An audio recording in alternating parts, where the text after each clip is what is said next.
The crowd laughed as the trembling dog lay on the cold auction floor, too weak to stand. Useless, one bidder sneered. No one wanted him, no one but a quiet young man standing in the back. His hands shook as he raised the final bid, his voice steady. I'll take him. The room went silent.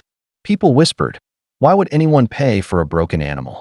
But the moment their eyes met, something unspoken passed between man and dog. A shared pain, a spark of hope. What happened after that moment would move even the coldest hearts. Because this wasn't just a rescue. It was the start of a miracle. The large white tent buzzed with chatter and the clinking of glasses. People in suits and dresses gathered around the dusty auction ring, where horses and dogs were being sold like furniture. Then, silence fell as the next item was brought out. A trembling dog with dull eyes and ribs visible beneath his coat. His fur was matted, one ear torn, and a scar ran down his hind leg. The auctioneer forced a smile. Next up, male, 3 years old. Starting bid, $50. No one moved. A few laughed. That thing's half dead, someone muttered. The dog's paws shook as he tried to stand, his head low, tail tucked tight. Every sound made him flinch. The auctioneer sighed impatiently. Anyone? $40. Still silence. Then, cruel laughter rippled through the crowd. I wouldn't take him if you paid me. Another man shouted. The dog whimpered softly, curling into himself. Somewhere near the back, a young man in a worn jacket watched quietly, his expression unreadable. As others turned away, he stepped closer to the stage, eyes locked on the frightened animal. The crowd had already decided this dog's worth. But for one stranger, this was the beginning of something no one could imagine. The auctioneer tapped the microphone again. Last call, $20, and he's yours. He scanned the crowd, but no one even looked up. Just as he was about to wave the handler away, a calm voice broke through the noise. I'll take him. The room fell silent. Heads turned toward the back, where a young man, Ethan, stood with quiet resolve. His clothes were simple, his hands rough and calloused from work, but his eyes carried something rare, compassion. The auctioneer blinked. You sure, son? He's not in great shape. Ethan nodded once. I'm sure. Laughter erupted. Guess someone wants a project. A woman chuckled. Another man muttered, he'll never survive the week. But Ethan ignored them.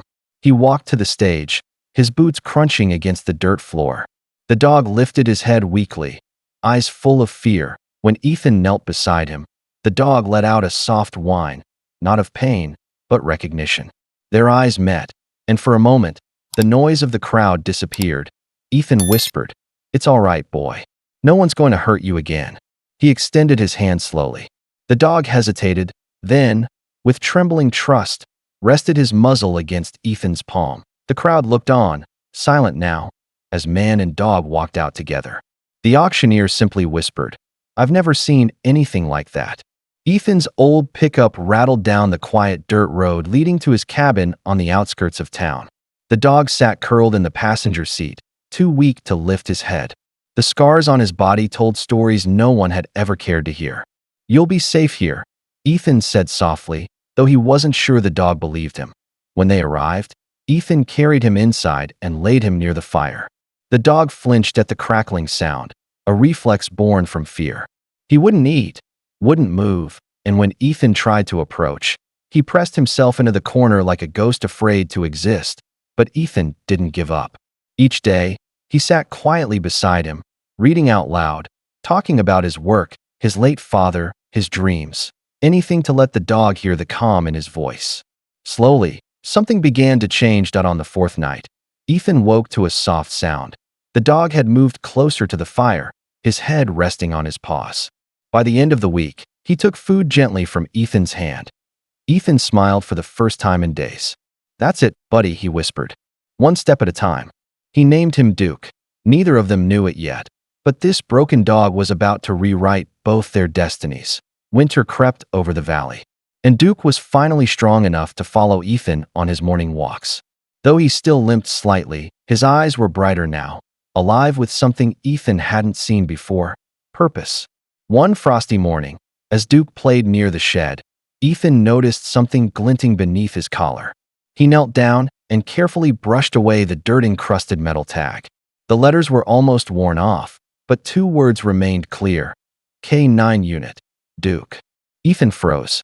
You were a service dog, he whispered. His heart pounded as memories connected. The scars, the obedience, the haunted eyes. Duke wasn't just a discarded animal. He'd once belonged to someone. Someone who had failed him. That night, Ethan dug through old records at the town library. He found an article dated 3 years ago. Police dog saves child during hostage crisis. Injured. Declared unfit for duty. The photo showed a younger Duke. Standing tall beside his handler, Ethan's throat tightened. The dog who had been mocked and sold like junk was once a hero. They threw you away, he murmured. Duke looked up at him, as if understanding every word. Ethan placed a hand on his head. Not anymore, buddy. You've got a home now, and we're going to make things right. But fate had already written a far greater redemption. The night was calm, the moon casting silver light across the valley. Ethan sat by the fire, reading quietly, while Duke dozed near the door. Then came the sound, distant at first, then unmistakable, screams. Ethan bolted upright. Outside, smoke curled into the sky from a house down the road. Without hesitation, he grabbed his coat and ran. Halfway there, a child's cry pierced the night. Before Ethan could react, Duke charged past him, sprinting straight toward the burning house. Duke, stop! Ethan shouted, but the dog vanished through the flames. The air smelled of smoke and panic as neighbors gathered helplessly, no one daring to enter. Moments stretched like hours. Then, through the haze, movement. Duke stumbled out, coughing and limping. A small boy clutched gently in his jaws by the back of his shirt. Gasps filled the air. Ethan rushed forward, pulling the boy into his arms while Duke collapsed at his feet, his chest heaving. Easy, buddy. You did it, Ethan whispered, tears streaming down his face. Firefighters arrived, but their attention turned not to the flames, to the brave dog lying in the snow. Eyes half closed but alive, the same dog once rejected. Broken and unwanted had just saved another life. And this time, the world was watching. The next morning, sunlight broke gently over the smoldering remains of the fire. News crews surrounded the scene, their cameras pointed at the unlikely hero lying on a blanket near Ethan's porch. Duke's bandaged leg twitched as he blinked awake to the sound of quiet applause.